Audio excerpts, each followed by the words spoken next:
యానివర్సరీకి అయితే ఈ శారీని అయితే స్టైల్ చేద్దాం అనుకుంటున్నాను. ఈ శారీ అయితే మదీనాలో 4 months బ్యాక్ అయితే తీసుకున్నా. ప్లెయిన్ శారీ, షైనీగా గా బాగుంది, కొంచెం టిష్యూ లాగా కూడా ఉంది. శారీకి ఏం బ్లౌజ్ రాలేదు. నేను 3 years బ్యాక్ తీసుకున్న ఈ బ్లౌజ్ అయితే ఈ శారీకి అయితే పేర్ చేస్తున్నాను. బ్లౌజ్ లో హ్యాండ్స్ కి వచ్చిన వర్క్ అయితే ఈ శారీకి మ్యాచ్ అవుతుంది అనిపించింది. బ్యాక్ సైడ్ వచ్చేసి ఇలా పాట్ నెక్ వచ్చి ఫ్రంట్ ఇలా బోట్ నెక్ అయితే పెట్టించాను. హ్యాండ్స్ కి అయితే మంచి వర్క్ వస్తుంది. ఈ శారీనే కాకుండా ఇంకో ఆప్షన్ లాగా యానివర్సరీ కోసం అయితే ఈ డ్రెస్ అయితే తీసుకున్నాను. ఇది కాసం వెడ్డింగ్ మాల్ వరంగల్ లో తీసుకున్నాను. నాకు ఈ టైప్ లో డ్రెస్సెస్ లేవు. ఈ నెక్ లో అయితే, ఈ వీనెక్లో అయితే ఫస్ట్ టైం తీసుకున్నాను ట్రై చేద్దామని.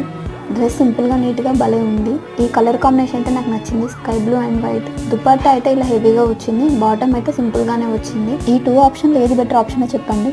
నెక్స్ట్ నేనైతే మెహందీ ట్రై చేస్తున్నాను. నేను మెహందీ పెట్టడంలో అంత ప్రో ఏం కాదు, బట్ నా వరకు అయితే మేనేజ్ చేస్తాను. ఫ్రంట్ అయితే సింపుల్ గానే ట్రై చేస్తున్నాను. ఫైనల్ అయితే ఫ్రంట్ ఇలా పెట్టుకున్నాను. బ్యాక్ సైడ్ ఈ సింపుల్ డిజైన్ అయితే ట్రై చేశాను. నెక్స్ట్ యానివర్సరీ వీడియోని అప్లోడ్ చేస్తాను. వీడియో నచ్చినట్లయితే లైక్ చేసి ఛానల్ ని సబ్స్క్రైబ్ చేసుకోండి.